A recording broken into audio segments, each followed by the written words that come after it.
Bienvenue à La Lettre Pro, le podcast IA, votre rendez-vous quotidien pour l'actualité professionnelle sur la radio et le podcast automatisé par l'intelligence artificielle. Je suis Brulatour, le rédacteur en chef de La Lettre Pro. Aujourd'hui, nous sommes le 15 mai 2025 et voici les titres de notre épisode numéro 2, 122. En avril 2025, la présence numérique de la radio s'est considérablement renforcée. Selon les chiffres publiés par l'Alliance pour les chiffres de la presse et des médias, l'écoute digitale a connu une hausse notable. La durée moyenne d'écoute des radios certifiées a augmenté de 2 minutes en un an, atteignant 43 minutes par jour en moyenne. Ce chiffre englobe les performances de 1459 radios, montrant une tendance positive pour le secteur. Cette évolution confirme l'importance croissante du numérique dans le paysage radiophonique. Près d'un quart de l'écoute radio passe désormais par le numérique. Selon les derniers résultats de l'étude EAR Global Radio publiée par Médiamétrie pour la période de janvier à mars 2025, les supports numériques représentent maintenant 24,5% du volume total d'écoute de la radio. C'est une progression par rapport à l'année précédente où ce chiffre était de 22,7%. Cette augmentation souligne l'importance croissante des plateformes numériques dans l'écoute radio, une tendance qui s'inscrit dans le cadre plus large de la transformation digitale de l'industrie radiophonique.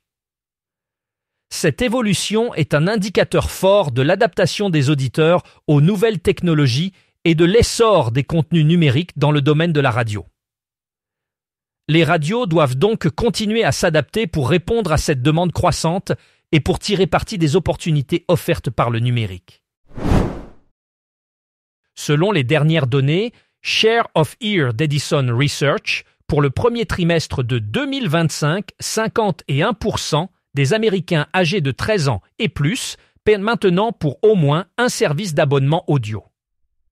Ce chiffre, bien que stable depuis 2022, cache une évolution notable des pratiques des consommateurs. La proportion de ceux qui ne s'abonnent qu'à un seul service est passée à 35% contre 28% à la fin de 2022 et 2023. En parallèle, le nombre de personnes ayant plus de 2 abonnements a fortement chuté, de 13% à seulement 6% début 2025. Ceux qui paient pour 2 services restent stables à environ 10 à 11%. Cette tendance pourrait refléter une volonté accrue de rationalisation budgétaire dans un contexte économique incertain. Les utilisateurs privilégient un service principal, ce qui pose des défis pour les offres de radio numérique qui doivent proposer des solutions simples et complètes. Selon les données publiées par Rajar pour le premier trimestre de 2025, 87% de la population britannique âgée de 15 ans et plus, soit 50 millions d'individus, écoutent chaque semaine la radio. Bien que ce chiffre soit en léger retrait par rapport au trimestre précédent, il reste très élevé. En effet, cette stabilité s'est observée depuis début 2023. Avec des taux oscillant entre 88,6% et 89%. L'écoute de la radio au Royaume-Uni se fait encore majoritairement à la maison. De plus, la radio numérique DAB continue de dominer les habitudes d'écoute, renforçant sa position comme support privilégié. Cette tendance souligne l'importance des environnements domestiques et des technologies numériques dans les habitudes d'écoute britanniques, malgré l'émergence de nouvelles plateformes audio. Dans l'épisode 171 du MAG, Max, célèbre animateur des nuits radiophoniques des années 1990, fait un retour remarqué sur RMC Gold. Connu sous son vrai nom Franck Bargine, Max prend à nouveau le micro pour s'adresser à une nouvelle génération d'insomniaques. Ce retour se fait sur une libre antenne accessible via l'application RMC et Radio Player et propose une immersion dans l'univers musical des années 1980 et 1990. Max décrit cette expérience comme une nostalgie positive, soulignant qu'il ne s'agit pas simplement de regarder en arrière, mais de célébrer les souvenirs musicaux de ces décennies.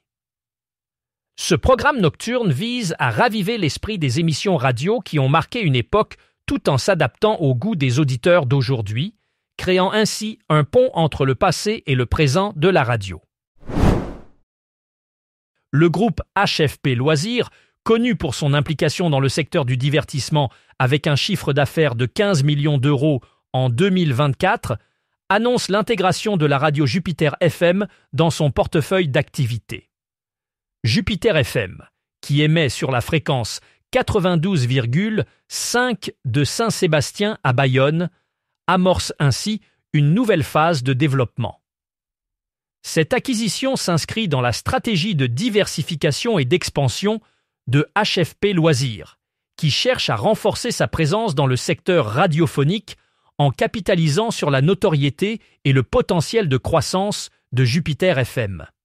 Ce mouvement stratégique pourrait permettre à HFP Loisirs d'élargir son audience et d'explorer de nouvelles opportunités de marché tout en soutenant Jupiter FM dans sa croissance et son adaptation aux nouvelles tendances du média. L'intégration de Jupiter FM promet des synergies intéressantes pour les deux entités, avec des perspectives de développement prometteuses. L'avenir de la radio embarquée est au cœur des discussions à Madrid lors de la conférence World DAB Automotive 2025 programmée pour le 19 juin. Sous le thème Broadcast First, cet événement rassemble les acteurs clés de l'industrie autour de l'intégration de la radio numérique terrestre dans les véhicules.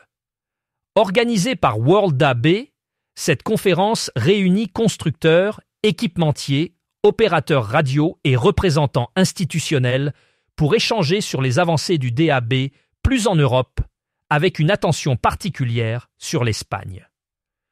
Le réseau DAB plus espagnol s'étend, touchant 15 marchés urbains grâce à RTVE, et plus de 4 millions de véhicules sont déjà équipés de récepteurs DAB plus intégrés. La législation européenne de 2021 impose cette intégration dans tous les nouveaux véhicules, soulignant l'importance croissante du DAB plus dans les systèmes d'infodivertissement. Des intervenants de renom, tels que Jacqueline Bierhorst de World DAB et Frank Nowak de Ford Europe, partageront leurs perspectives sur les évolutions techniques et les exigences en matière de qualité de service.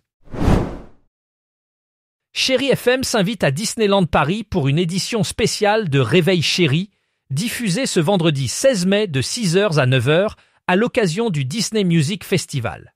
Alexandre Devoise et Tiffany Bonvoisin animeront l'émission en direct du parc, célébrant les musiques emblématiques de l'univers Disney à travers divers concerts et spectacles. L'artiste Billy Crawford sera l'invité spécial de cette matinée, rejoignant les animateurs en compagnie d'auditeurs qui ont gagné leur séjour grâce à Chéri FM. Cette émission promet d'être un moment unique, mêlant musique et magie, et les meilleurs moments seront partagés sur les réseaux sociaux de la station. C'est une belle opportunité pour Chéri FM de se connecter avec ses auditeurs dans un cadre aussi féerique qu'immersif.